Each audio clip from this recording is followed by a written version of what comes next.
Assalamualaikum warahmatullahi wabarakatuh. Kembali lagi bersama saya Diahtika Rohmani dari Ekonomi semester 5. Nah, kali ini saya akan membahas tentang ekonomi syariah. Apa sih itu ekonomi syariah? Nah, di bab pertama itu ada fondasi ekonomi syariah. Pengertian ekonomi syariah merupakan ilmu pengetahuan sosial yang mempelajari masalah-masalah ekonomi rakyat yang berpedoman dengan nilai-nilai Islam. Tujuan ekonomi syariah sendiri adalah tercapainya kesejahteraan bagi semua orang. Pedoman ekonomi syariah. Ada dua pedoman dalam ekonomi syariah. Yang pertama Al-Quran dan hadis. Di sini ada fikih sebagai aplikasi syariah.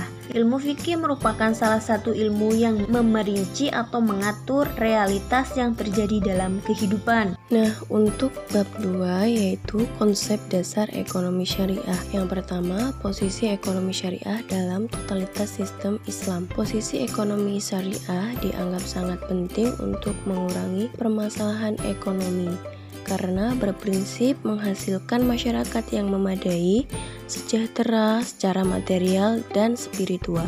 Yang kedua, ruang lingkup ekonomi syariah meliputi aspek seperti syir'ah dan mudharabah, murabahah, khiyar, istisna, ijarah, salam, kafalah, khalafah, dan lain-lain. Nah, untuk bab 3 yaitu paradigma ekonomi syariah. Metodologi ekonomi syariah. Metode tentang bagaimana kita memahami atau menafsirkan ketetapan hukum Al-Quran dan hadis sehingga menghasilkan keputusan yang paling sesuai dengan kehendak Allah dan Rasul-Nya.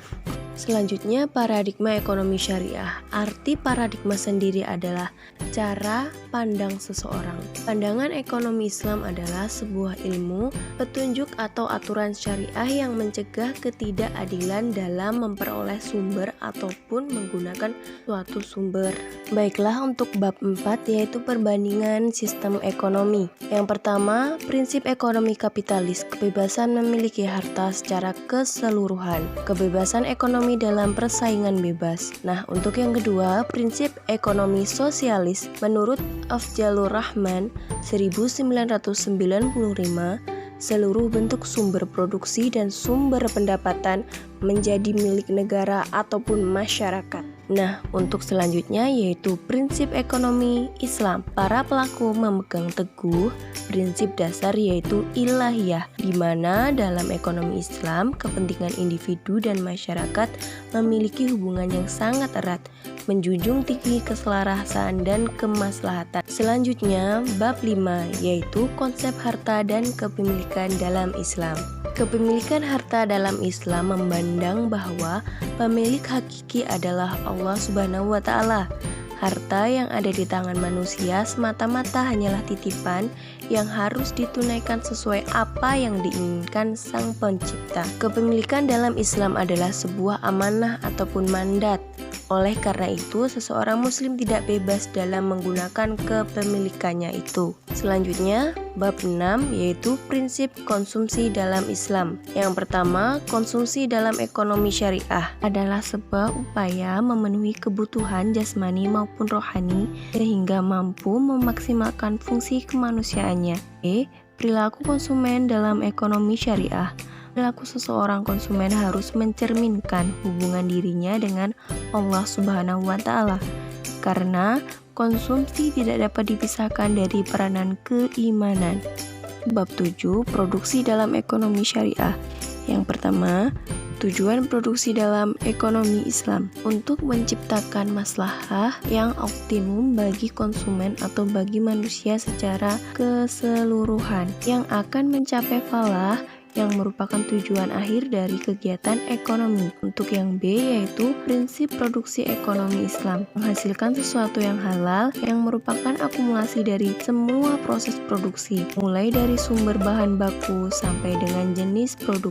Bab 8, distribusi dalam Islam. Yang pertama, pengertian distribusi. Distribusi adalah salah satu aspek dari pemasaran yang berperan menyalurkan barang terhadap para konsumen. Untuk yang kedua, kedua yaitu prinsip distribusi dalam Islam, sebuah peningkatan atau pembagian hasil kekayaan agar sirkulasi kekayaan dapat ditingkatkan, sehingga kekayaan yang ada dapat melimpah dan merata.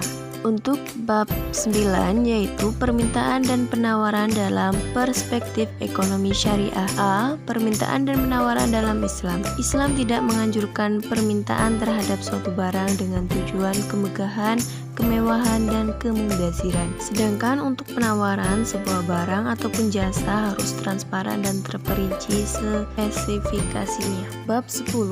Perdagangan ekonomi syariah. A. Perdagangan dalam Islam. Islam secara tegas menghalalkan aktivitas jual beli dan mengharamkan sebuah riba. B.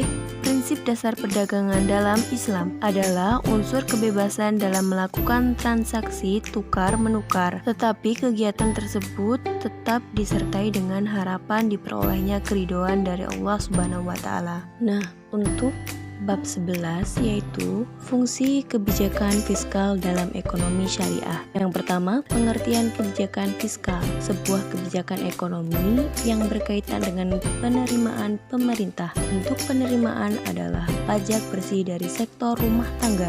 Selanjutnya, instrumen fiskal dalam ekonomi syariah adalah alat yang dimanfaatkan pemerintah untuk menjaga stabilitas ekonomi melalui kebijakan fiskal. Selanjutnya untuk bab 12 yaitu fungsi kebijakan moneter.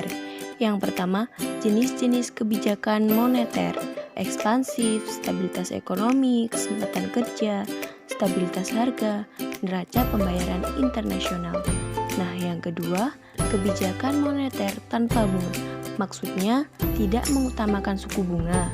Maka tujuan memegang uang dalam ekonomi moneter terdiri dari dua keinginan. Yang pertama tujuan transaksi, yang kedua tujuan berjaga-jaga.